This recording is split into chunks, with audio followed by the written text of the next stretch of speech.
जय हिंद। यूट्यूब के चैनल नवदर्शन में आपका स्वागत है।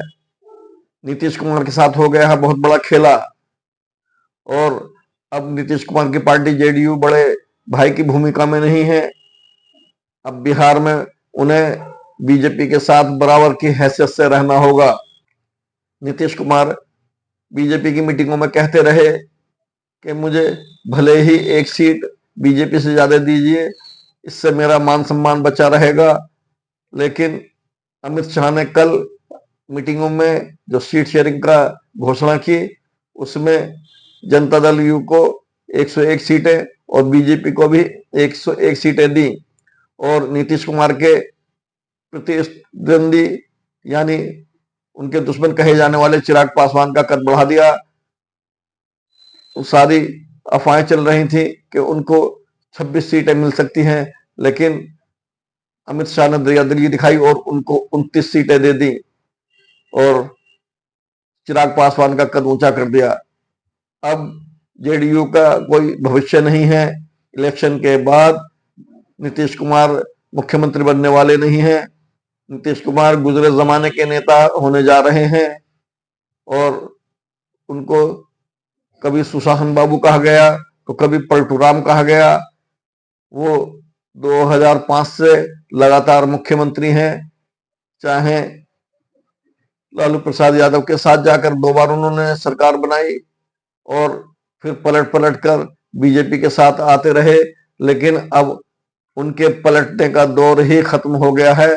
उनकी राजनीति, उनकी पार्टी की राजनीति ही खत्म होने वाली है और इलेक्शन के बाद हो सकता है जेडीयू टूट जाए और उसका कोई विकल्प ना रहे, क्योंकि जनता दल में से टूट टूट कर पार्टियां बनती रहीं और राजनीति के इतिहास में आज तक इतनी टूट कभी किसी पार्टी में नहीं हुई। अब ये पार्टी आने वाले टाइम में भी 2 भागों में बंट सकती है और उसका अस्तित्व भी खत्म हो सकता है। उधर उपेंद्र कुशवाहा की राष्ट्रीय लोक समता पार्टी जो मीटिंगों में कहते रहे मुझे 15 सीटें चाहिए, उनको मात्र 6 सीटें मिली और जो दबाव बना रहे थे वो किसी काम का नहीं रहा और वो अपनी पार्टी को चुनाव आयोग से मान्यता प्राप्त कराने के लिए ज्यादा से ज्यादा सीटों की मांग कर रहे थे। वो सब एक स्वप्न बनकर रह गया है।